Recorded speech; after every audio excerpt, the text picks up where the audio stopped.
The relationship that I have with God is always about the closing and opening of doors. And I have my whole life never been alarmed, afraid, upset when a door closes because I always feel like that is God kind of adjusting my path in life. I never questioned why I got cancer. And I realize now that I've had cancer and lived through it, what a tremendous blessing it was for me. The subtitle to my book is How My Cancer Banished Darkness for All Time.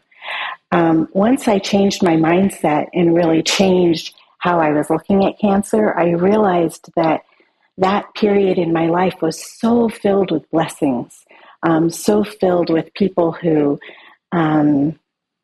came alongside me and walked with me and supported me and fought for me. And that was God. And so I was never upset with God.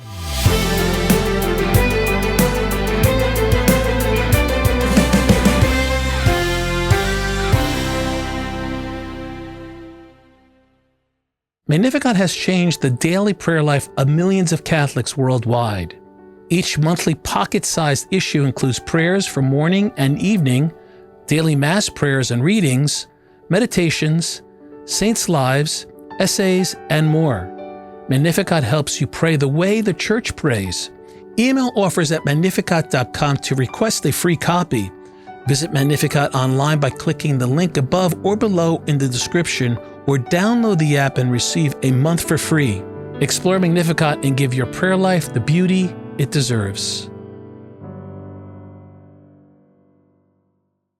Are you looking for a comfortable brown scapular that won't break? Check out our sponsor, scapulars.com. They use American-made paracord, so it's super strong, and they also use Australian merino wool, so it's super comfortable. It feels like you're getting a warm hug from your Heavenly Mother. Click on the link above or below in the description and get yourself the most durable, comfortable scapulars in the world. Hello and welcome back to A Reason for Hope. Today we have Krystn Shrieve as a guest, and she is a mother, writer, wife, and a cancer survivor. She is currently Director of Brand Marketing and Communications at the University of San Diego. Krystn, how are you today? Good. Thank you so much for having me today, Mario. Yeah. No, it's our pleasure. I don't think we've had someone on this show that the 5 years that we've been doing this that is actually a cancer survivor that we acknowledged. And I'm a cancer survivor too. I don't know if you know that. No. Thank you so much for sharing that. Yeah. So I have some really things that I'd like to share and distinctive things that I want to ask you. So tell me a little bit about your cancer and what were you diagnosed? What kind of cancer was it? So I was diagnosed on October 5th, 2023 with colon cancer. And I found out after doing my very first colonoscopy and was a little shocked as I was coming to after the procedure to find out that the doctor saw what he thought was cancer. And the biopsy proved that he was right in his original assessment. Turns out it was stage 3 cancer. So I just had my surgery on November 8th of 2023 and just celebrated the 1-year anniversary of that surgery. And am proud to say I'm now cancer-free. Wow. And you said October 5th, did you say? Yes. That's my birthday. It's pretty crazy. That's your birthday? Wow. Awesome. Yeah, it's my birthday. It's also the feast day of a patron saint that we work with here, Sister Faustina. Interesting things are lining up right now. Yeah, well, I'll always remember your birthday now. I was diagnosed with cancer over 30 years ago, as a matter of fact. See, that gives me hope. It gives me hope to hear that. Yeah. So did you go through the whole thing? Did you lose your hair, and were you nauseous and all that kind of stuff? Yeah, I did go through a lot of those traditional symptoms that you see and hear about when you think about the cancer story. In my case, I didn't lose my hair. My oncologist did warn me that it was going to get a little thin, but he did assure me that I wouldn't lose all of it. So I was lucky in that particular regard. I did 4 rounds of chemo, a total of 6 months. They had to kind of adjust the process midway through. I was originally supposed to be doing chemo for 12 weeks and ended up doing it for 24 weeks. Yeah, I did. I had chemo as well. I had chemo for 4 months. Back then, 30 years ago, it was you'd go into the hospital and they'd hook you up, with an IV, and you were on for 5 days, and then they give you a 3-week break, and then you go back on for another 5 days, and did that for 4 months, which was pretty crazy.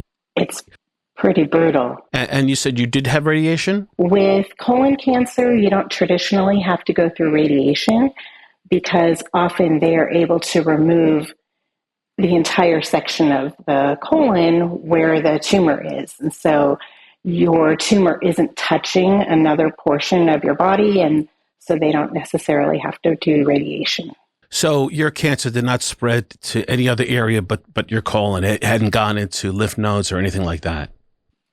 So part of what they do when they stage your cancer is the surgeon removes the entire portion of your colon where the cancer is located, and then she removed everything that was tied to that particular portion. So all of the blood vessels, all of the lymph nodes.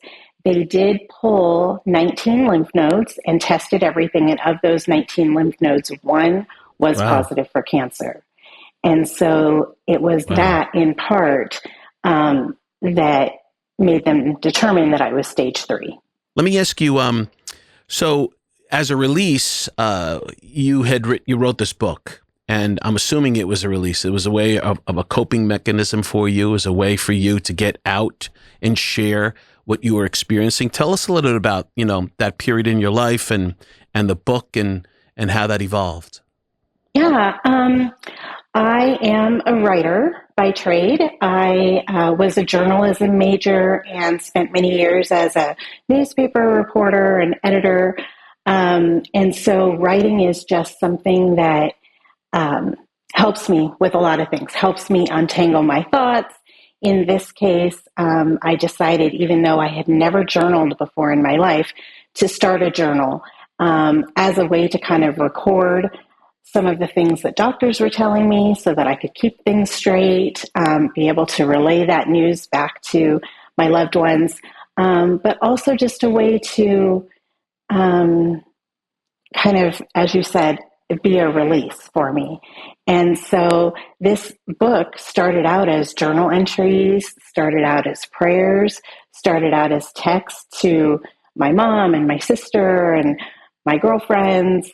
I never really intended for it to become a book. For Mother's Day, though, my mom had asked me to give her a full collection of everything that I had written because she had saved things along the way and wasn't sure that she had everything. And so I started collecting everything, putting it back in chronological order. And then I thought, well, maybe I should add an intro. Maybe I should flesh this part out a little. Maybe I should add some photos. And before I knew it, it turned into a book. And tell me a little bit about the title, Love and Light. Love and Light, yes. So, in the earliest days of my diagnosis, the minute the doctor said the word cancer, I felt like darkness came upon me. And it was a sad time. It was a scary time. It was a dark time, very briefly. And I was, thinking difficult thoughts and thinking about my daughters and writing letters to them that my family members could share with them at key milestones in their life. And I had just taken my younger daughter, Mia, to college. at the University of San Diego where I work. And I thought, I don't know if I'm still going to be around when she graduates from college. So I started writing letters to both of my girls. And then I talked to a friend who was telling me about the Quakers and the Quakers' tradition and belief to hold people up in love and in light. And that little phrase just kind of stayed with me, and that thought and that mindset stayed with me. And I thought, rather than looking at cancer through this lens of darkness, I really want to be intentional about now looking at it through the lens of light and especially love and light. And it changed my whole perspective. It changed my entire experience. And so that's how I titled the book, Love and Light. How did God play a part in that regarding, the component of light, seeking hope and a positive outlook that you're protected? We want to share a little bit of that. Absolutely.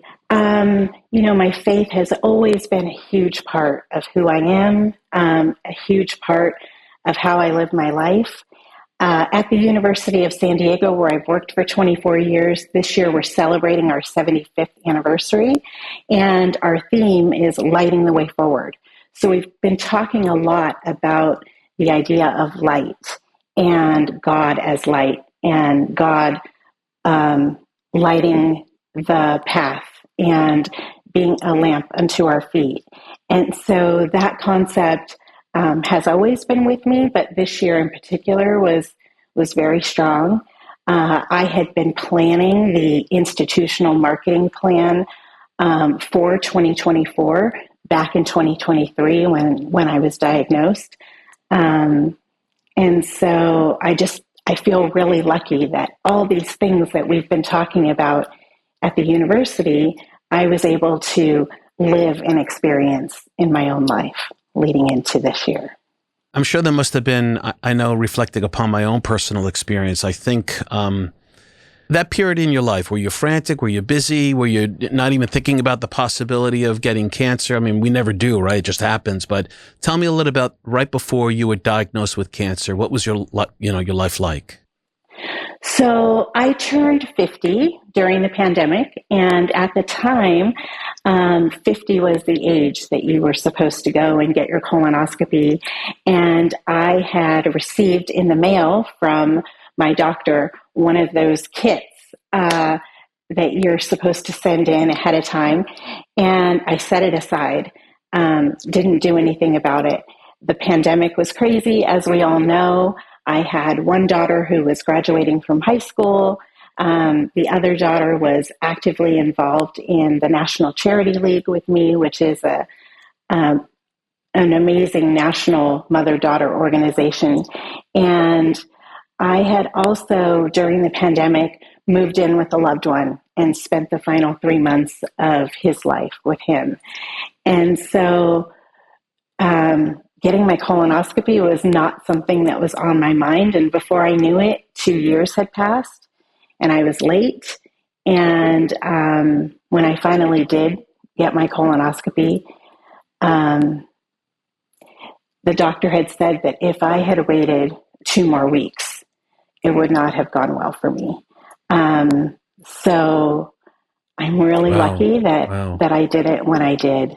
But there was a period at the beginning where I was truly kicking myself for not taking the time 2 years prior to do it and hopefully catch it early. So one of my biggest messages is for people to get their colonoscopies and be willing to talk about this thing that, might be embarrassing to talk about. Did you ever question, were you angry, question God, like, why?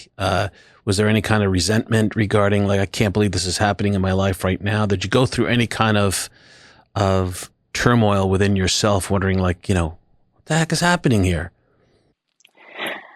It's funny. The relationship that I have with God is always about the closing and opening of doors. And I have my whole life never been alarmed, afraid, upset when a door closes, because I always feel like that is God kind of adjusting my path in life. I never questioned why I got cancer. And I realize now that I've had cancer and lived through it, what a tremendous blessing it was for me. The subtitle to my book is How My Cancer Banished Darkness for All Time.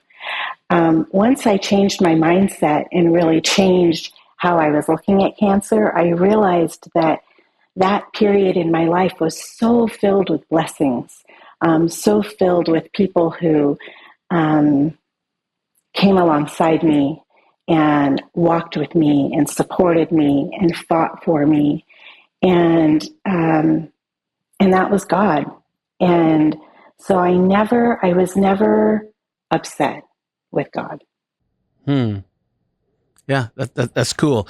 I mean, for me, I was at a period in my life where I was very frantic. I was self-employed. I ran a business. I was all immersive in my own sort of career. I had a family, and for me, I at first I was angry. I was like, what's going on? How could you, how can you do this? And at the time, my relationship with God was just not a strong one. I sometimes doubted whether he even existed, and but in hindsight, looking back, there was a period where I realized that there's God's permissive will. Sometimes you wonder, like, why does God allow certain things? Why does God allow death, illness, suffering? But there's always a reason why God permits us to experience this, and there's always a greater good, as you just shared. And in that period of my life, it was really a point where God was saying, hey, stop, take a look around what's going on, take a look at all the beauty that you have, the gifts that you have, and you can get through this if you focus on me. And it was sort of my first introduction to God's immense power and grace for me in my life. And it changed my trajectory, I have to say, although it was very tragic and very difficult, and it almost killed me. It was really a point in my life where, God really stepped in. So I share this, and as you did, that, people that are experiencing suffering through cancer, or even wondering, how can this happen to me? We don't see or recognize the things that God does not allow because it doesn't happen, right? So we always wonder, how could God allow this, right? But we don't see the things that he doesn't allow because he stepped in, right? But the things that he does allow, as I shared with you, right, it's his permissive will, and there's always a greater good. There's always a reason. There's always something that we can learn from, as you shared. So, maybe you can share, I forget what you said, the subtitle of your book, because it should have articulates the meaning and purpose of your experience. Yeah, the subtitle of my book is How My Cancer Banished Darkness for All Time. And like Amazing. I said, I've just been so careful to keep that feeling of light and not let the darkness take over. I was born super early. I was born in July. I was supposed to be born in September. Very premature. My lungs were not fully developed. And on the day that I was born, they thought that I was going to die. And so I have faced death a few times. And one of the things that I do struggle with is wondering, what is my purpose in life? I feel like God has spared me more than once. And so I'm still trying to figure out what do I do with that now? How do I make good on this life that God has made sure that I have? And one of the things that I told myself at the beginning of this journey when I was first diagnosed was, I'm giving all of this experience to God. I am laying it at the foot of the cross, and I claimed my full recovery for God, and so now that I have recovered, my goal and my mission is to share that story not for myself, but to show God's power in my life. Magnificat has changed the daily prayer life of millions of Catholics worldwide. Each monthly pocket-sized issue includes prayers for morning and evening, daily Mass prayers and readings, meditations, saints' lives, essays, and more. Magnificat helps you pray the way the Church prays. Email offers at magnificat.com to request a free copy. Visit Magnificat online by clicking the link above or below in the description, or download the app and receive a month for free. Explore Magnificat and give your prayer life the beauty it deserves.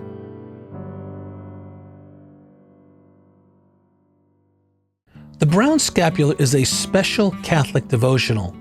Invest in a scapular that is as strong as your devotion. At scapulars.com, they use super strong American-made paracord because your scapular should be as strong as your devotion. They also use the finest Australian merino wool that feels like a warm hug from your Heavenly Mother. You'll also find handmade rosaries with our distinctive deliverance cross, Italian-made saint medals, keychains, and jewelry. Visit the link above or below in the description to get yourself one of the most durable, comfortable scapulars in the world.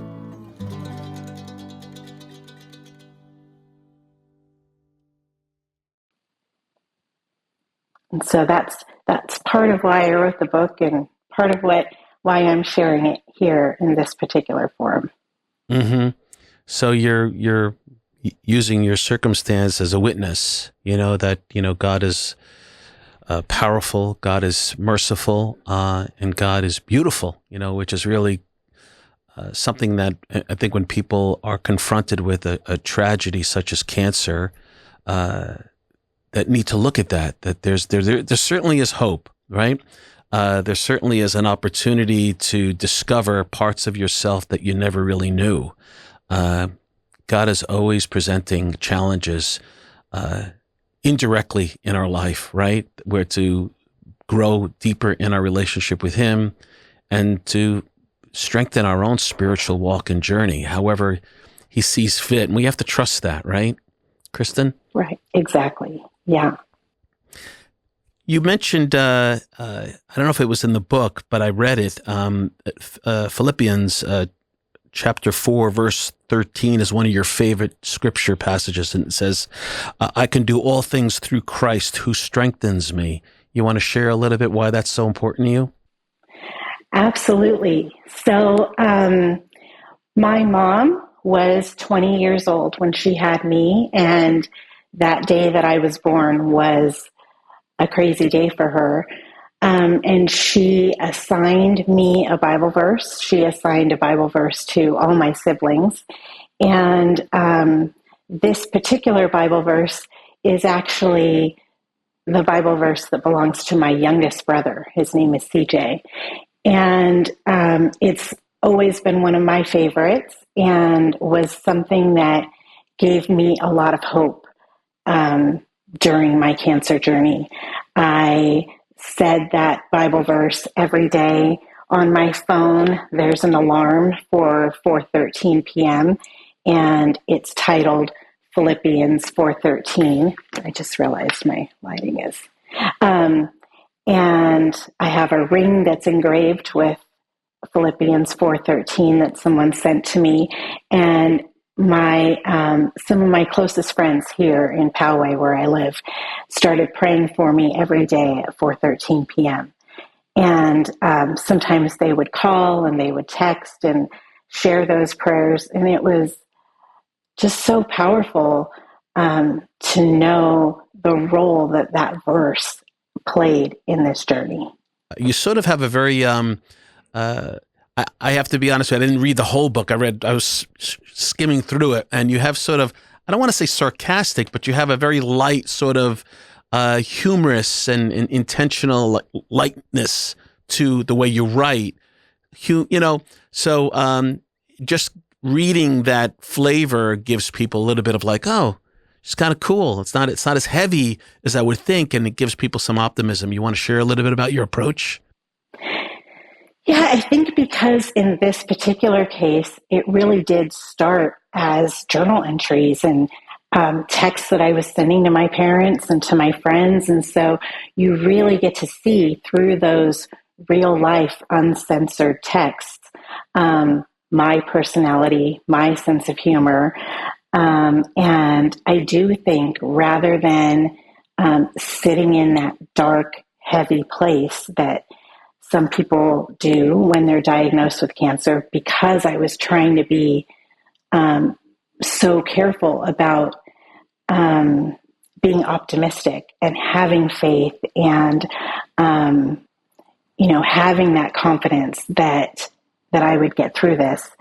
I did try to keep it light, and so people could feel that sense of humor. And there are parts of it that are pretty irreverent. It's got a few curse words here and there because it was, real life conversations that I was having with those who are closest to me. So I want to ask you this question. So in your book, you share Kintsugi. Kintsugi is a Japanese art form which involves repairing broken pottery or glass with gold. And you created some sort of an analogy in your own life or where the gold is. Maybe you could share a little about how you put back the pottery in your own life. Right. So Kintsugi is this beautiful form of art where instead of tossing away broken pottery, they put it back together, and they put it back together using gold. And that gold that they put in those cracks and in those crevices is stronger. And in the end, that piece of pottery is stronger than it was before it broke, and in a way is more beautiful than it was before it broke. And so, to think of that year, 2023, I talk about how difficult that was and how broken at times I felt. But to know that God came in and God was able to strengthen me and make me better than I was before, make me stronger than I was before, and hopefully, even more beautiful than I was before. And so it makes you not worry about the cracks and the crevices, and to know that if there is a tiny little crack, well, that's how the light gets through. Do you recall when you were going through, I guess, the chemo and what was your prayer life like? Were you praying every day? Were you asking God for strength? Maybe you could share with our viewers and listeners what that looked like. Yeah, I've prayed a lot. I've always prayed, but I do think that this particular time in my life, I prayed harder than I've ever prayed before. I prayed for strength. I prayed for wisdom. I prayed that God would spare me, that He would get me through this. I prayed a lot for my family. I was very concerned about what would happen if I did pass. And, my girls are still young. My girls still have their whole lives ahead of them. So a lot of times I prayed for them and for those people that I love, just as much, if not more, than praying for myself. I think when I was experiencing, I was in my 30s. I'm trying to remember and reflect what my prayer life was. And I think I was praying just like, God, get me through this kind of a thing, help me. But I think in hindsight, let's say if I had received cancer today, I would ask the Lord to certainly offer my suffering up to people that I love, to offer my experiences, to pour grace upon my family members, but also teach me, what is it that you want me to learn, Lord, in this experience? Is this something that you want me to get better at? You want me to something to be more appreciative toward? I think these are things that when we're self-absorbed in our own misery, our own suffering, we forget that we can use that not only to help and glorify our family members, but we can also learn from it and become better.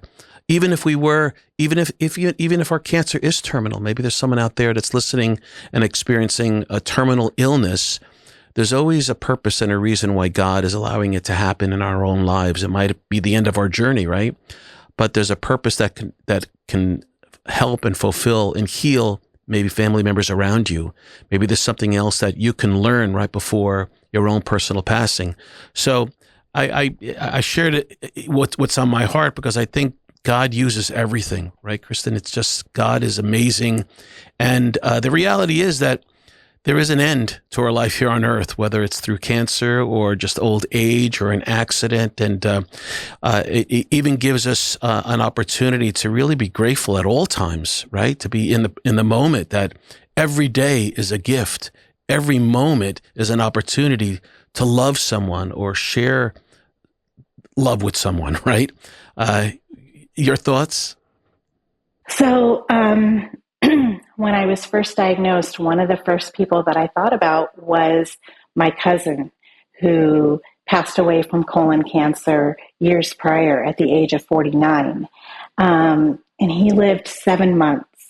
I had a few other friends who also passed away from different kinds of cancer, and each of them survived 7 months. And the doctors never really gave me any kind of timeline, but I thought, okay, if I only have 7 months, that gets me through the month of May. And so in my mind, every day since the end of May has been a gift. And I don't know that it was good to think of it that way, healthy to think of it that way. And I did kind of let go of that timeline after the whole concept of, lifting someone up in love and light. I was able to let go of that timeline. But in those early days, that was all I could think about. And I thought, okay, if I can just get Mia through her first year of college, that'll be okay. But yeah, I love the idea that you're saying, where you're really asking God to teach you what it is that He wants you to learn in this experience. And I think for me, it was just maintaining a positive attitude and then now paying it forward. So my main goal in every conversation that I have about my colon cancer is to encourage people to get their colonoscopies. That's my main concern. When they read the book, I want them to finish it and think, okay, that doctor's appointment that I've been putting off, that phone call that I've been avoiding, it's time to make the call. It's time to set that appointment. It's time to get my colonoscopy.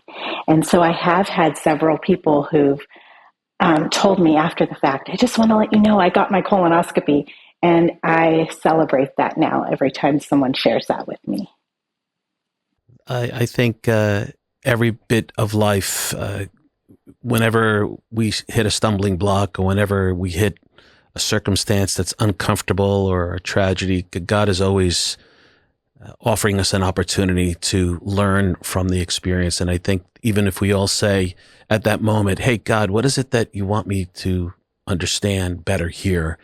It just the words, expressing those words changes our perspective of the very experience that we're experiencing, right? It's Right. like there's a purpose, there's a reason. What is it that you want me to understand? What is it you want me to learn? How can I improve myself? It changes perspective. It really does. I don't know if it's psychological or it's just the power of that prayer, that question, that invoking God into that moment is super, super powerful.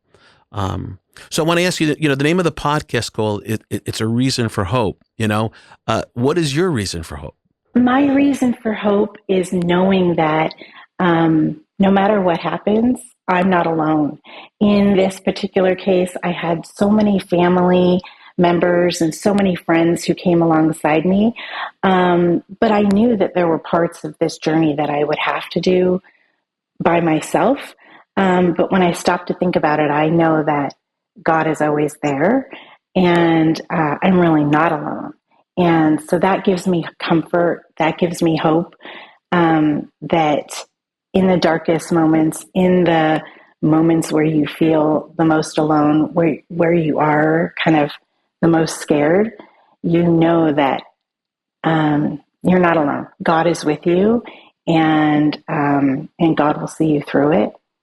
And that gives me tremendous hope, no matter what. That's absolutely beautiful. I think we all forget that we're not alone. God is always, always with us. I have to share a little story. So I have 5 kids, and my middle daughter, Nicole, when she was really young, after I had my cancer, many years after, because she was born after I had cancer and survived that. She must have been maybe 4, 5, 6 years old. And we, every summer we go on the beach as if, we rent the house and we go down the Jersey Shore. And I remember one day we were playing in the sand. And then I told my wife, I'm going to go for a walk and just I like going for a walk on the beach. And then my daughter, Nikki, says, well, Dad, are you going alone? Like, what? I said, and I don't remember even, she always brings this up. And I said to her, I'm going to get emotional. I said to her, I'm never alone, Nikki. I'm never alone, because it was that moment years later in my life that I realized I'm never alone. God is always protecting us. So I want to share that, even in our darkest moments, even in our most tragic times in our life, we are never alone. We have to remember that God loves us so much and wants to be part of our suffering and unite ourselves with Christ's suffering, that we can get through anything. You've been a pleasure. What is it that you want to share with our audience? Let us know how we can get your book. Give us that information. So my book is available on Amazon. It launched on November 8th, which is the 1-year anniversary of my surgery. And I think I would say, if I had some pieces of advice to share with your audience, it would be, number 1, get your colonoscopies. Number 2, really treasure those people that you love the most. And number 3, take every opportunity in those moments of darkness yet to come to turn toward the light and to embrace the love. Amen. And that light is God, of course. And that love is God, of course. Well, thank you. Thank you for joining us. We wish you all the best, and God bless you. Peace. Thanks so much, Mario. I really appreciate it. Have a wonderful week. Thanks for joining us here for this Reason for Hope podcast. In case you didn't know, we do a lot more than just produce podcasts here at Array of Hope. We have a variety of ways that we evangelize to our culture through high-quality media and events. Click on the link above or below in the description, which will direct you right to our website, where you can see the many ways that we're able to help you and your church community grow deeper in our Catholic faith. Until next time, peace.